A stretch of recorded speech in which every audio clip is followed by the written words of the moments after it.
homme est donc en garde à vue depuis hier soir, un homme connu des services de police qui se trouvait sur les lieux de la fusillade, mais on ne sait pas s'il a un lien avec les 4 à 5 malfaiteurs qui ont fait ce carnage hier avec leur kalachnikov.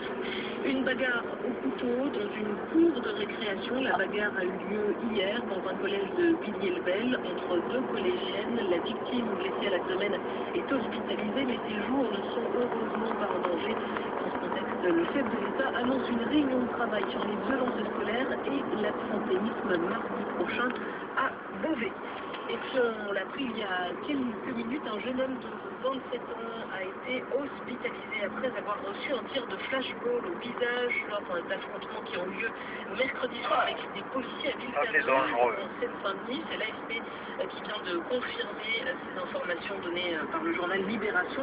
Cet homme avait été hospitalisé à De-la-Fontaine à Saint-Denis avant d'être transféré à la Pitié-Salpêtrière à Paris où il a été opéré. Il souffre de polyfracture à la mâchoire selon une source judiciaire.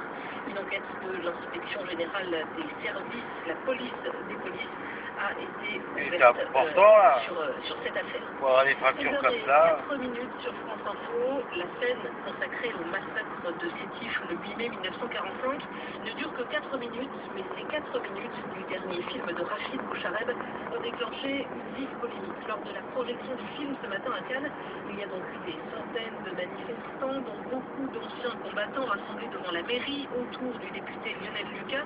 Les protestataires, surtout des rapatriés d'Algérie et des harkis, n'acceptent pas le point de vue du réalisateur qui a délibérément filmé côté algérien. Il raconte l'ascension du FLN de 1945 à 1962, date de l'indépendance de l'Algérie.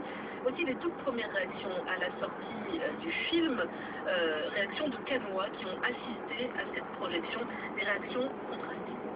Je trouvais qu'il était très honnête, qu'il y avait une vision du FLN qui n'était pas idéalisée.